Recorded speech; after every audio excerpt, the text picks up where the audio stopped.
محفل کا ایک خاص مقصد ہے اور وہ یہ ہے کہ ایک شخص جن کا انتقال ہو گیا اور ان کے سالانہ کی فاتحہ کے رسم میں اور جشن غوث الورا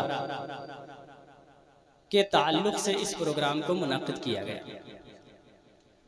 میں مکتبہ فکر و قلم کا ایک چھوٹا سا طالب علم آپ کے سامنے اپنی کمزور اور ٹوٹی پھوٹی ہوئی گفتگو کو پیش کرنے کی جرأت کروں گا۔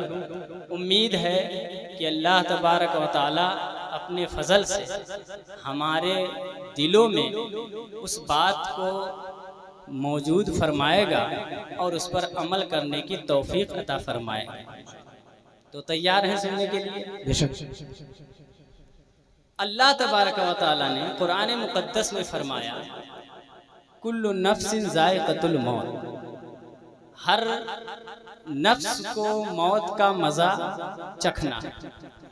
اور ہم لوگ یہاں جو بیٹھے ہوئے ہیں وہ اسی لیے بیٹھے ہوئے ہیں کہ ایک صاحب انتقال کر گئے اور ان کی ایصال ثواب کے لیے ہم فاتحہ کرا رہے ہیں اور ان کے روح کو ایصال ثواب کرنے کے غرض سے یہاں بیٹھے ہیں۔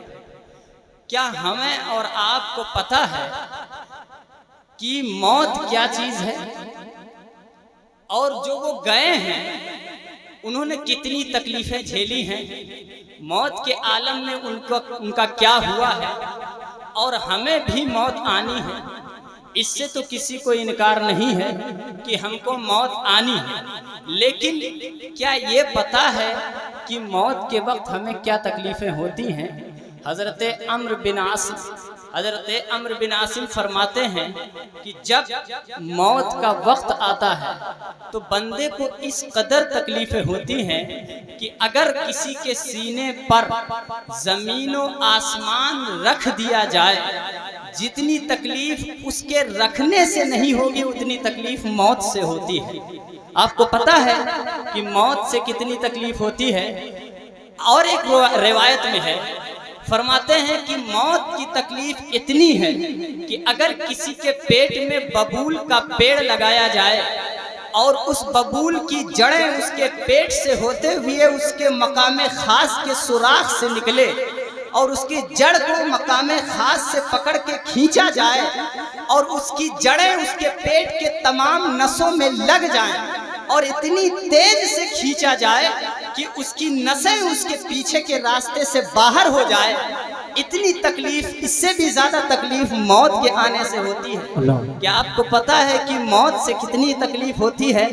ایک اور روایت میں ہے کہ اگر کسی انسان کو گھیر لیا جائے اور 700 یعنی 70 تلواروں سے بیک وقت اس پر حملہ کیا جائے اور 70 زخم اس کو تلواروں کے ذریعے سے دیا جائے، اگر 70 تلواروں سے جو زخم اس کو ملے گا اس سے کہیں زیادہ تکلیف موت کے وقت ہوتی ہے۔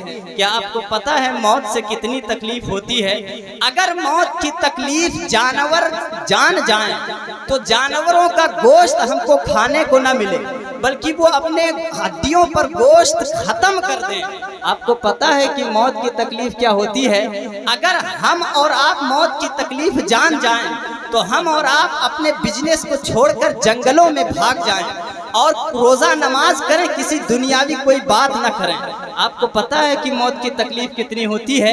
ایک روایت میں ہے اگر انسان جان جائے کہ موت کی اتنی تکلیف ہے تو وہ شادیاں کرنا چھوڑ دے۔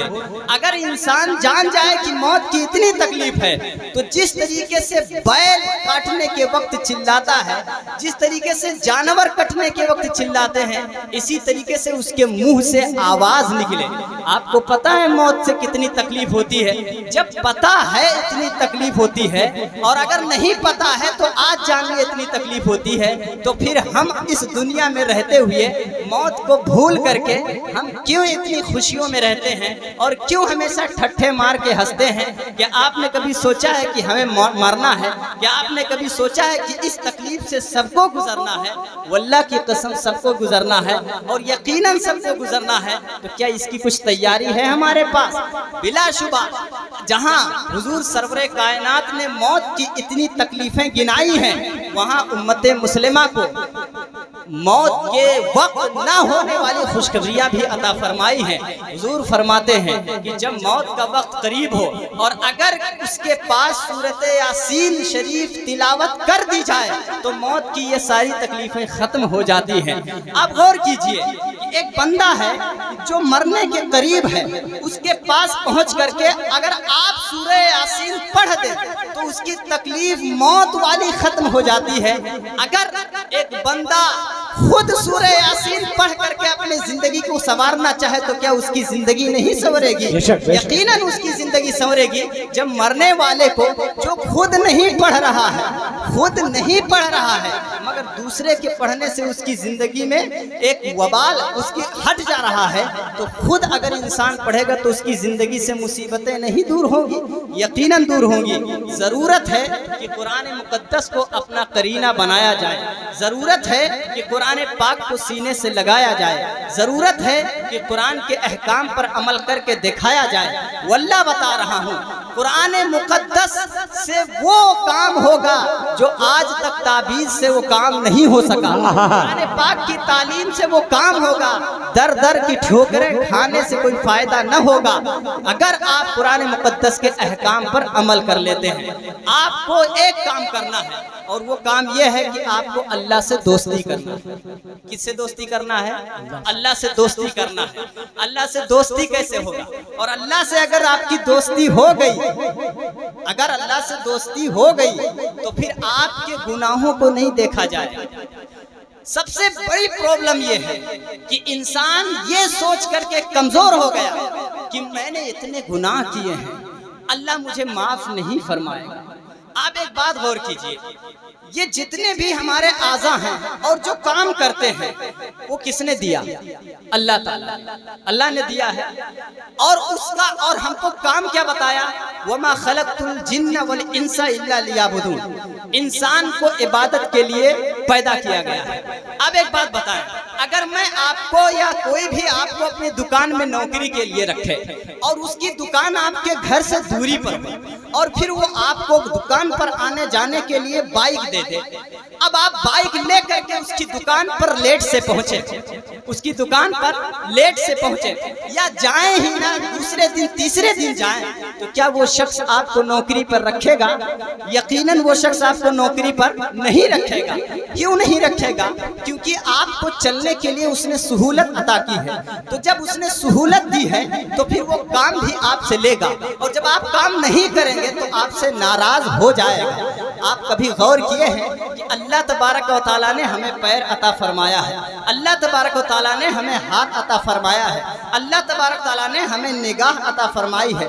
کیا اللہ تبارک و تعالیٰ ایک بندہ جو کچھ بھی نہیں ہے وہ حاکم بن کر آپ کو نوکری سے نکال رہا ہے؟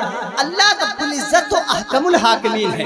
اللہ تبارک و تعالیٰ اگر چاہ لے تو آپ کی انسانیت کو چھین لے، اگر چاہ لے تو آپ کے پیر کو چھین لے، اگر چاہ لے تو آپ کے آنکھ کو چھین لے، مگر اس کا کرم ہے، اس کا بے پناہ احسان ہے کہ وہ آپ کو کام بھی بتایا ہے کہ تخلیق تمہاری ہوئی ہے عبادت کے لیے، اور اس عبادت کرنے کے لیے پیر عطا کر دیا، اسی عبادت کے لیے زبان دے دی، اسی عبادت کے لیے آنکھ عطا فرما دیا، مگر ہم ہیں کہ اسی پیروں سے مسجد نہیں جاتے، انہی آنکھوں سے فلمیں دیکھتے ہیں، انہی آنکھوں سے غلط کرتے ہیں۔ لیکن اللہ تبارک و تعالیٰ کسی بھی گنہگار کو اس کی آنکھیں اس وجہ سے نہیں چھینتا ہے کہ وہ گناہ کرتا ہے، کسی کے پیر اس وجہ سے شل نہیں کرتا ہے کہ وہ گناہ کی طرف جاتا ہے، کسی کا ہاتھ اس وجہ سے نہیں ٹوٹتا ہے کہ وہ گناہ کرتا ہے، وہ چوری کرتا ہے۔ یہ اس کا احسان ہے۔ آپ کب سمجھیں گے اللہ کا احسان کیا ہے؟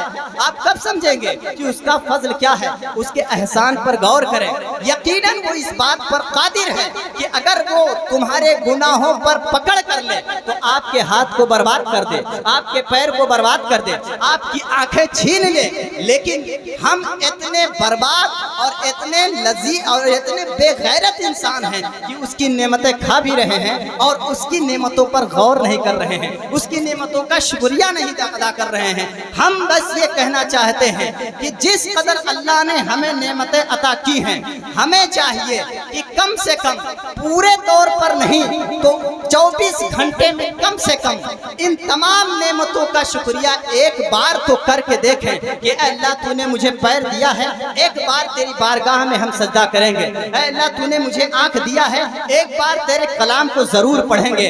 اگر نہیں پڑھ سکتے تو ایک بار تیرے کلام کو ضرور دیکھیں گے، تب کم سے کم آپ کا حق ادا ہوگا کہ ہاں اللہ تبارک و تعالیٰ کے دی ہوئی نعمتوں کا میں شکریہ ادا کر رہا ہوں۔ آپ غور کیجئے اس بات پر، ایک بار درود پاک پڑھ لیجئے۔ اللہ رب محمد صلی اللہ علیہ وسلم نحن عباد محمد صلی اللہ علیہ وسلم۔ آپ یہ سوچتے ہوں گے، بہت سارے لوگ یہ سوچتے ہیں کہ یار میں نے اتنا گناہ کر لیا ہے اور اتنا گناہ کے باوجود اللہ مجھے معاف نہیں فرمائے گا۔ اہل علم نے لکھا ہے، کیا لکھا ہے کہ جب ابھی تک گناہ کرنے والا بندہ صرف گناہ کی لذتوں سے لطف اندوز ہوتا رہا ہے، اس کی مثال انہوں نے یوں دی ہے کہ آپ 24 گھنٹہ اور مہینے بھر یا ہمیشہ سے دال چاول کھاتے آ رہے ہیں۔ کوئی شاکاہاری ہو، وہ مرغا نہ کھاتا ہو اور وہ دال چاول کھاتے آ رہا ہو، اب کوئی شخص اس سے جا کے کہے گا کہ بھائی جان مرغا کھائیے، اس میں بڑی لذت ہے، وہ شخص یہی کہے گا کہ یار میں مرغا نہیں کھاؤں گا، مرغا ہم کو پسند نہیں ہے اور اس میں کوئی لذت نہیں، مجھے دال چاول پسند ہے۔ اور ایک دن چند دوست مل کر کے اور اس کو دبوچ کر کے مرغا کھلا دے اور مرغے کی لذت پا جائے، دوسرے دن وہ خود سے مرغا کھانے لگے گا۔ اس لیے کھائے گا کیونکہ ابھی تک اس نے ایک بار بھی مرغا کھایا نہیں تھا، اس کی لذت کو جانا نہیں تھا۔ سیم کنڈیشن انسان کی ہے، انسان گناہوں میں اس قدر لذت پا رہا ہے کہ دوسری لذتیں چکھنے نہ چکھنے کے باوجود اس کے گناہ جو ہے اسی میں ملوث ہے اور وہ جانتا ہی نہیں ہے کہ اللہ کی بارگاہ میں سجدہ کرنے کی لذت کیا ہے، وہ جانتا ہی نہیں ہے کہ تہجد میں اٹھ کر کے عبادت کرنے میں لذت کیا ہے، اس کو پتہ ہی نہیں ہے کہ اللہ کی بارگاہ میں رونے سے ہمیں لذت کیا ملے گی۔ اگر ہم کہتے ہیں جتنا بھی بڑا گنہگار ہو ایک دن وہ یہ سوچ لے کہ لاؤ آج ہم دیکھتے ہیں رات میں اٹھتے ہیں اور گناہوں سے توبہ کرتے ہیں اور توبہ کرنے کے بعد تہجد کی نماز پڑھتے ہیں، دیکھتے ہیں کہ ہمیں اللہ کی جانب سے لذت کیسے ملتی ہے۔ واللہ بتا رہا ہوں جس طریقے سے مرغے کی عادت پڑ جائے گی بلا شبہ اسی طریقے سے اللہ کی عبادت کی لذت اور اس کی حرص آپ کے دل میں پیدا ہو جائے گی۔ یہ کام ایک آدمی کر کے تو دیکھو، جس نے کیا ہے اس دنیا میں آپ تاریخ اٹھا کر کے دیکھیں، بڑے سے بڑے گنہگار ایسے ہیں کہ جنہوں نے ایک بار شرمندہ ہو کر اللہ کی بارگاہ میں توبہ کی ہے، اس کے بعد دوبارہ پلٹ کر گناہوں کی طرف انہوں نے نہیں دیکھا اور وہ سارے کے سارے اللہ کے مقدس ولی بن گئے۔ غور کیے؟ دوسری بات، انسان مجبور یہ ہو جاتا ہے یار میں گناہ اتنا کرتا ہوں، بات یہ ہے مولانا صاحب آپ قرآن پاک کی باتیں تو کر رہے ہیں میں مانتا ہوں، آپ حدیث سنا رہے ہیں میں مانتا ہوں، مگر جتنی دیر میں مجلس میں بیٹھتا ہوں آدھے گھنٹے میں ہمارا دل اکتانے لگتا ہے اور من کرتا ہے کہ یار اس مجلس سے اب اٹھ کر کے چلے جائیں۔ اور کبھی کبھی جب میں فلم دیکھنے بیٹھتا ہوں تو 3 گھنٹے کی مووی میں مجھے کبھی نیند نہیں آتی۔ آپ سمجھ رہے ہیں؟